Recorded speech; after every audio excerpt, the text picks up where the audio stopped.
We are committed two reform. আমরা সংস্কারের ব্যাপারে আমরা প্রতিশ্রুতিবদ্ধ। যত দ্রুত জনগণের নির্বাচিত প্রতিনিধিরা পার্লামেন্টে আসবেন, পার্লামেন্টে এসে তারা একদিকে দেশ পরিচালনা করবেন, অন্যদিকে তার অন্য যে বাকি সংস্কারগুলো রয়েছে যেটা অত্যন্ত প্রয়োজনীয় এবং যেটা আমরা করা প্রয়োজন, সেটা আমরা সবাই মিলে একসাথে করতে পারবো। বাংলাদেশের পক্ষের যে শক্তি, সেই শক্তিকে পরাজিত করবার জন্য এর বিরুদ্ধে শক্তি অর্থাৎ ফ্যাসিস্ট শক্তিরা আবার মাথা চাল দিয়ে উঠতে শুরু করেছে। ইতিমধ্যে একটা ভয়াবহ একটা দানবীয় একটা পরিবেশ থেকে আমরা বেরিয়ে এসেছি। আজকে সেইখানে আমাদেরকে একটু ধৈর্য ধারণ করতে হবে। আমরা পত্রিকার পাতা খুললেই আমরা একটু বিচলিত হয়ে পড়ি যে আবার সেই দেখা যাচ্ছে যে হত্যা, খুন, জখম, ধর্ষণ এগুলো এমন একটা জায়গায় চলে যাচ্ছে যে জায়গাগুলো আমাদের সকলকে অত্যন্ত পীড়িত করছে।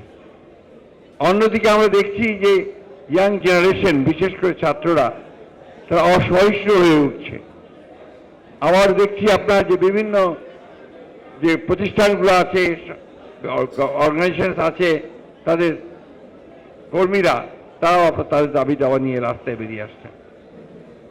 মনে হয় যে এটা আমাদের সকলেরই এই ব্যাপারে অত্যন্ত আপনার একটু পেশেন্স, ধৈর্য ধরা প্রয়োজন আছে। আমরা এখন যেটা চাইছি, অত্যন্ত আন্তরিকভাবে চাই আমরা যেটা, যে সরকার, প্রফেসর ইউনূসের সরকার, আমরা সবাই মিলেই তাকে দায়িত্ব দিয়েছি। তিনি অতি অল্প সময়ের মধ্যে, আমরা যেটা বারবার করে বলছি, অত্যন্ত অল্প সময়ের মধ্যে অত্যন্ত প্রয়োজনীয় যে সমস্ত সংস্কারগুলো প্রয়োজন, সেই সংস্কারগুলো করে দ্রুত একটি জাতীয় সংসদ নির্বাচনের দিকে যাবেন। কারণ আমরা যেটা লক্ষ্য করেছি অতীত অভিজ্ঞতা থেকে, যে যত দেরি হবে তত বেশি আবার এই বাংলাদেশের পক্ষের যে শক্তি, সেই শক্তিকে পরাজিত করবার জন্য এর বিরুদ্ধে শক্তি অর্থাৎ ফ্যাসিস্ট শক্তিরা আবার মাথা চাল দিয়ে উঠতে শুরু করেছে ইতিমধ্যে। এবং তারা শুধু নয়, একই সঙ্গে আপনার যারা জঙ্গি মনোভাব নিয়ে থাকেন, যারা উগ্র মনোভাব নিয়ে থাকেন, তারাও কিন্তু একই সঙ্গে এই সুযোগগুলো নেওয়ার চেষ্টা করছেন।